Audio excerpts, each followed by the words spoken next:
Alright, so for this past sci-fi themed crowdsource library, my main goal was to be a little indulgent and make some liquidy, synthy, sci-fi style impacts.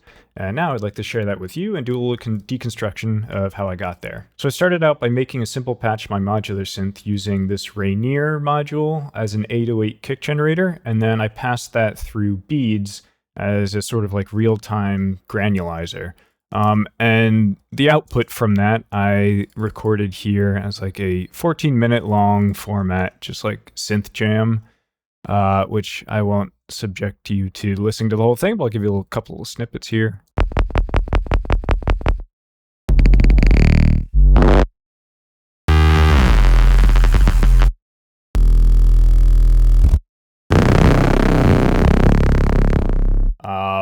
I was just playing around with running the 808 kick and sampling like very small portions of it into the little grains, and then messing around with like the size and density and pitch of those to get it to oscillate at audio rates to create the sort of bassy sounds that you heard there.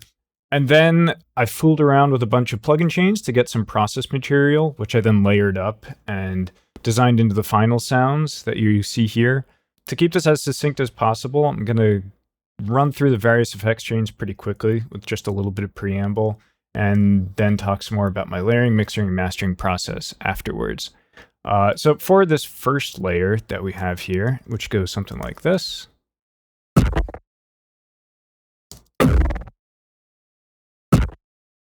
It's just like this little chunky impact accent thing. That was from this portion of the source file, which is slowed down quite a bit. It looks like 0239 as the rate. That originally sounded like this. And I just stretched it out. So it gets nice and chunky. And I put it through this effects chain, which is like one of my Traveler impactor ones. It uses Traveler to create the envelope, and then some extra processing afterwards to give it more character.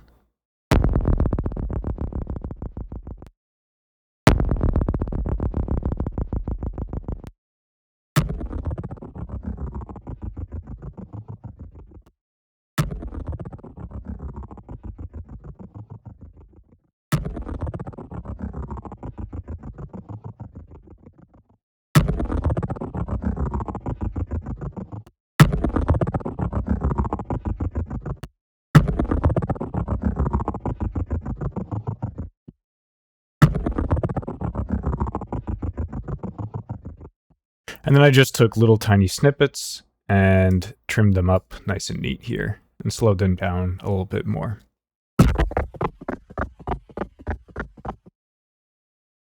And for layer 2, I actually used a similar approach here to create this other impact sound. This is also stemming from Traveler as like an impact maker.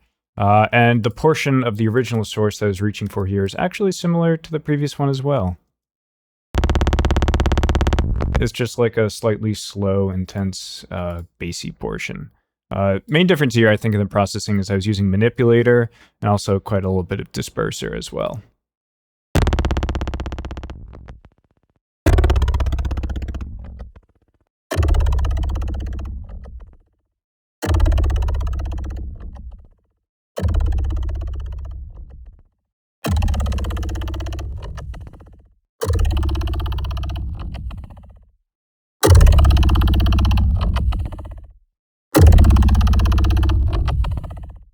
For layer 3, this one is dead simple. It's just the raw 808 output from Rainier with no granular processing.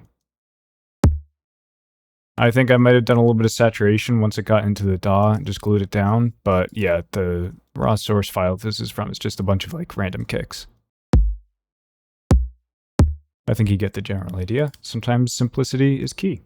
For layer 4, this one sounds like this. And I just wanted like a little additional high-end liquidy, goopy texture to go on top. This one, the source, I did some resampling. So I took the granular output from my modular synth, then I put it into form, which is like a reactor ensemble. And I did some vocoding after that to get this.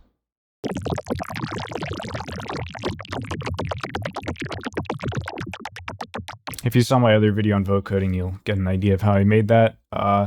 But that wasn't quite what I was looking for. It was like a little bit too mid-rangey wet, and I wanted more like high-end, almost digital wet. So I processed that with Graindad and decrackled to get just the little top crinkly bits.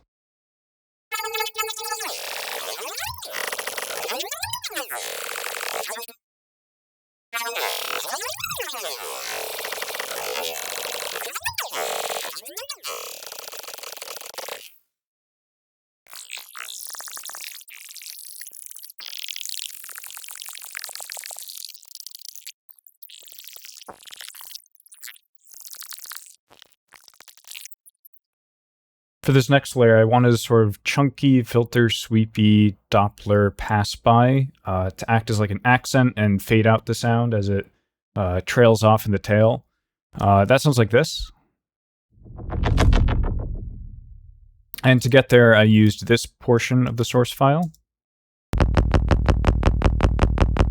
It's already pretty chunky. And then I used actually no Doppler in this processing chain. Most of the Dopplerizing was done by Shade, which has this sort of modulation shape and brings a filter and volume envelope. Sorry, filter and volume modulators up and down.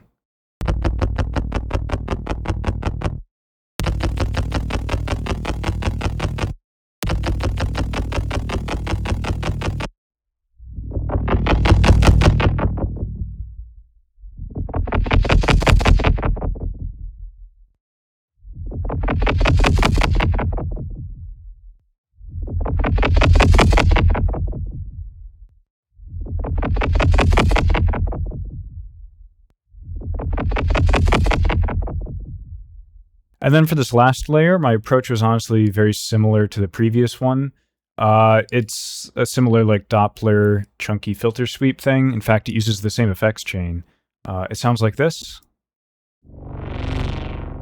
which is like a slightly more tonal and higher pitched, and that's just a result of running a different part of the original source file through that same effects chain. So I'm not even going to bother walking through this one. Just at like a faster playback rate. So all those layers together sound like this, which is pretty cool and has some great character in there. And you sort of get the gist of what I'm going for, but overall it feels like a bit unrefined and unfocused. So I did a little bit of mixing on the individual tracks to rein them together, and then mastering at the end to blend them all. So for the first layer, I just did some simple stereo width processing, like so. It was this originally. I just brought it down to 29% width. Then for the second layer, I fooled around with a couple things, it looks like. A little bit of manipulator and Pro MB, but I ended up bypassing those and just settled on some simple transient shaping to bring down the sustain on the low band, and then also bring down the attack on the high and mid bands as well.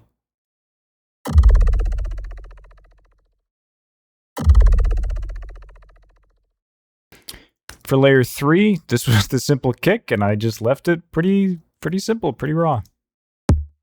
Just as it is. For this next one, layer number 4, I did, again, just some stereo width control. This one down to 43%. For those little squiggles. And then on layer number 5, this one I actually had more of an idea of what I wanted from it and did some serious EQ carving here. So raw, it sounds like this. But I wanted it to be this sort of like low mid chunky thing in the tail. So I did a little bit of band passing with Pro Q like this.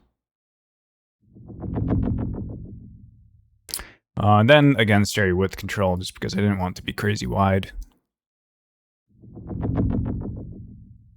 And finally, some more shaping with Pro Q3 to get bring back a little bit of the character. And honestly, I think I tuned this afterwards once I heard all the other layers playing back in unison.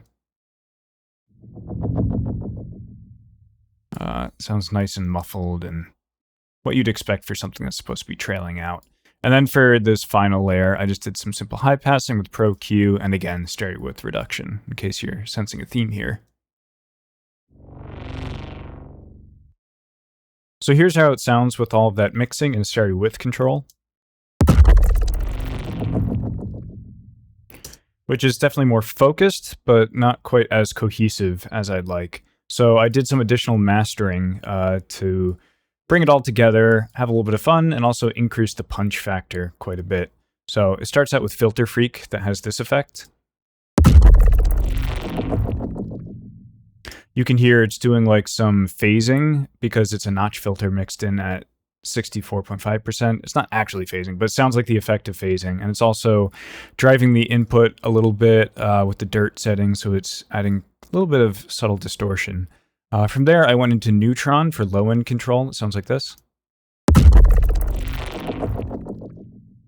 And all I'm doing with this is splitting the band at 289 hertz and just reducing the sustain of the low end.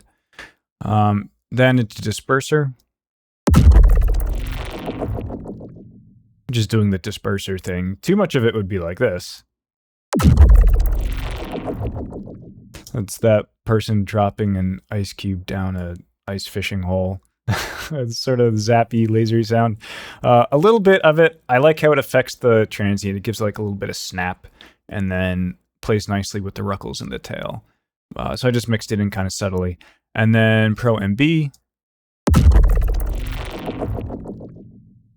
This is a preset that my friend Max showed me. It's just like some subtle compression across all the 4 bands, and it just sort of like brings things together and gives it that nice modern sound. From then, I went into Pro Q. This is doing some more low-end control with some dynamic bands, a low shelf at 27 hertz, and then a low bell at 83 hertz, both doing about like -5 or 6 dB of dynamic reduction. We have Gullfoss. This one's doing quite a bit to brighten up the signal and increase the high frequency like fidelity of it, but overall it's just sort of balancing the frequency spectrum and less of the frequencies you don't want to hear and more of the ones that the ear sort of enjoys. Then into Saturn. It's doing the clipping thing. You probably heard me talk about this before, but I like to do this before limiters to give it like some harmonic saturation of the peaks before just ducking them into the limiter. And the limiter is next.